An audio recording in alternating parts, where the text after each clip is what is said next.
নমস্কাৰ, মোৰ নাম সঞ্জিত তান্তি। মই BTRৰ EM আৰু এই ডিচেম্বৰ মাহতে আমাৰ BJP, UPPL আৰু GSP কোৱালিশ্যন গভৰ্ণমেণ্টৰ দ্বিতীয় বৰ্ষ সম্পন্ন হ'বলৈ গৈ আছে আৰু সেই চেগতে মই সকলো BTRবাসীক আন্তৰিক কৃতজ্ঞতা আৰু শুভেচ্ছা জ্ঞাপন কৰিছোঁ। আপোনালোকৰ আশীৰ্বাদত আমি চৰকাৰৰ দায়িত্বত আহিছিলোঁ আৰু যিখিনি আপোনালোকৰ সমস্যা আছিলে এইটো অঞ্চলৰ সেইখিনি আমি সমাধানৰ ক্ষেত্ৰত যৎপৰোনাস্তি চেষ্টা কৰি আহি আছোঁ। আগতে চৰকাৰৰ কাম কাজ কিছুমান মই চাইছিলোঁ। আমি দেখা পাইছিলোঁ যে কিছুমান নেতাসকলে জিকাৰ পিছত 4 বছৰ এওঁলোকে জনসাধাৰণৰ লগত কোনো সংযোগ নৰখাকৈ থাকি আছিলে। এতিয়া কিন্তু সেইটোৱে চবতকৈ ডাঙৰ পৰিৱৰ্তন যে আমি 24 আৱাৰ্ছ আমি জনসাধাৰণৰ কাৰণে এভেইলেবল হৈ থাকিব লাগে।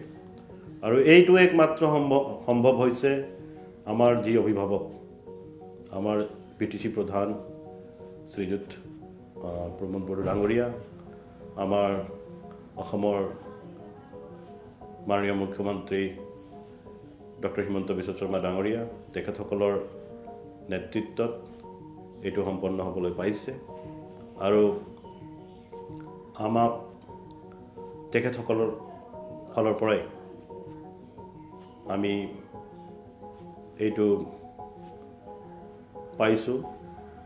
যে জনসাধাৰণৰ কাৰণে আমি সদায় কাম কৰাৰ ক্ষেত্ৰত আমি সদায় তৎপৰ হৈ থাকিব লাগে। আপোনালোকে লাষ্ট ফ্লাড চিটুৱেশ্যন বা আৰু কিছুমান ক্ষেত্ৰতো পাইছে। আমাৰ যিখিনি EM, MCLA যিখিনি কাৰ্যকৰ্তা সকলোৱে নামি পৰিছিলে জনসাধাৰণক সহায় কৰিবৰ কাৰণে। BTCত মোক সৰ্বমুঠ 4টা ডিপাৰ্টমেণ্ট দিয়া হৈছে: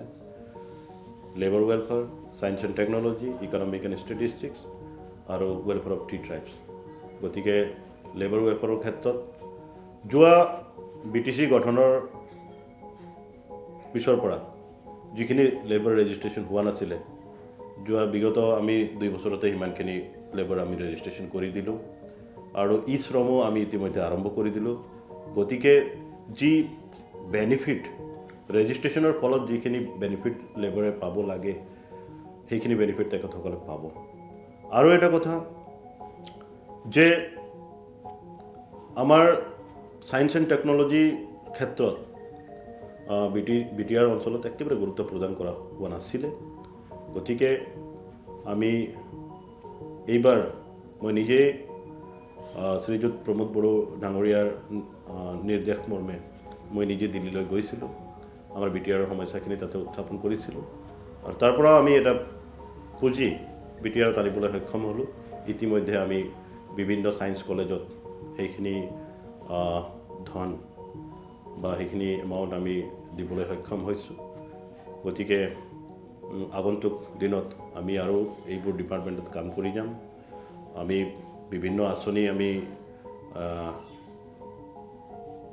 ৱেলফেয়াৰ অফ 3 ট্ৰাইবছৰ ক্ষেত্ৰতো লৈছোঁ, এইটো ক্ষেত্ৰতো আলোচনা হৈছে। মই ইলেকশ্যনৰ আগত যিখিনি আমাৰ ৰাইজক আমি কথা দিছিলোঁ, প্ৰথম কথা হ'ল যে পানীৰ সমস্যাটো অকল খোৱা পানীৰ সমস্যা নহয়, আমি খেতি বাতি কৰাৰ ক্ষেত্ৰতো যিখিনি পানীৰ সমস্যা সেইখিনি ক্ষেত্ৰত মই এক্সিকিউটিভ মিটিঙত যিখিনি কথা ৰাখিছিলোঁ সঁহাৰিও পাইছিলোঁ। চিফ ছাৰে খুব ভাল এটা ৰেছপন্স দিছিলে আৰু উইদিন দিছ উইক তেখেতে মোৰ লগত জালিমুখ যোৱাৰ য'ত নেকি পানীৰ এটা স্ৰোত আছে, ভূটানৰ পৰা যি পানী আহে 12 মাহে, সেই পানীটো আমি কেনেকৈ নিজৰ অঞ্চলত নমাই আনিব পাৰোঁ আৰু যি খেতিয়কৰ সমস্যা কিয়নো আজিকালি নদীৰ পৰা বান্ধিও পানী উঠাবৰ কাৰণে মানে সমস্যা এটা হৈছে সেইটো ক্ষেত্ৰত তেখেতে যি সঁহাৰি দিছে মই উৎফুল্লিত হৈছোঁ আৰু মই আশাবাদী যে খুব কম সময়ৰ দিনৰ ভিতৰত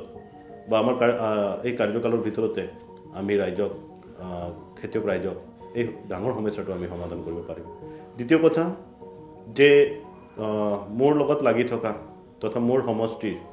আৰু লাগি থকা সমষ্টিৰবিলাকত এটা চবতকৈ ডাঙৰ সমস্যা হ'ল মানুহ আৰু হাতী মানুহৰ সংঘাত সেইটো ক্ষেত্ৰতো যিখিনি কথা মই চিফ ছাৰৰ লগত আলোচনা কৰিছিলোঁ তেখেতে মোক এটা প্ৰজেক্ট তৈয়াৰ কৰিব দিছিলে আৰু যোৱা জুলাই মাহতে মই প্ৰজেক্টটো ছাবমিট কৰিছিলোঁ সেই প্ৰজেক্টৰ ওপৰত এতিয়া আলোচনা চলি আছে আৰু খুব কম সময়ৰ দিনৰ ভিতৰতো এই হাতী মানুহৰ সংঘাতৰ ক্ষেত্ৰতো এটা প্ৰজেক্ট আমি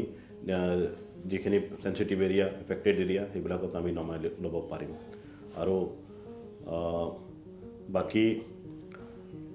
এই বাট পদূলি দলং ঘাট এইবিলাকৰ ক্ষেত্ৰত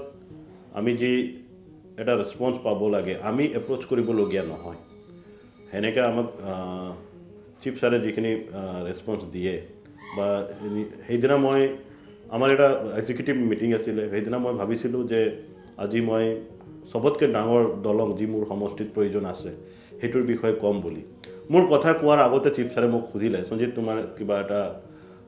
ডাঙৰ কৰিবলগীয়া দলং বা এনেকৈ ৰাস্তা আছে নেকি যদি আছে এতিয়া মোক ছাবমিট কৰি দিয়া চ' মই এই কথাটো শুনি ফালে মই বহুত মানে আনন্দিত হৈছোঁ যে মই কোৱাৰ আগতে তেখেতে সমস্যাটো বুজি পালে আৰু সেইধৰণে মোক সুধিলে মই লগে লগে প্ৰজেক্ট এটা আছিলে মোৰ তাত সেইখিনি মই চিফ ছাৰক ছাবমিট কৰি দিলোঁ তেখেতে লগে লগে এইটো লিষ্টত ভৰাই দিলে আৰু এইটো যোনটো মোৰ সমষ্টিৰ কানেক্টিভিটি মেইন কানেক্টিভিটি মোৰ সমষ্টিত দুটা পাৰ্ট হৈ যায় ভেৰগাঁও এণ্ড ওদালগুৰি গতিকে কানেক্ট কৰে ননাই কলচি নদীটো এটা আছে সেই কলচি নদীৰ ব্ৰিজত মানে নদীত আমি খুব কম সময়ৰ দিনৰ ভিতৰতে আমি ব্ৰিজ দেখা পাম এইটো কাৰণে আমি বহুত উৎফুল্লিত হৈছোঁ ৰাইজেও ইতিমধ্যে গম পাইছে আৰু মানে যিখিনি আমি বিচাৰিছিলোঁ এটা সময়ত আমিও জনসাধাৰণ আছিলোঁ আজি হয়তো ৰাইজৰ প্ৰতিনিধি হৈছোঁ কিন্তু এটা সময়ত আমিও জনসাধাৰণে আছিলোঁ তেতিয়া আমি বিচাৰিছিলোঁ যে এনেকুৱা কোনোবা নেতা আমাৰ মাজত আহক যি নেতাই জনসাধাৰণৰ লগত থাকি অকল মানে এক বছৰ বা ইলেকশ্যনৰ আগত নহয় গোটেই কাৰ্যকালে জনসাধাৰণৰ মাজত থাকি জনসাধাৰণৰ দুখ সমস্যা বুজি পেলাই কাম কৰক সেনেকৈ বিচাৰিছিলোঁ আৰু আজি আমি যিহেতু পাব্লিক ৰিপ্ৰেজেণ্টেটিভ আমি জনপ্ৰতিনিধি আৰু আমি তেনেকৈ এটা পৰিৱেশ পাইছোঁ কাম কৰিবৰ কাৰণে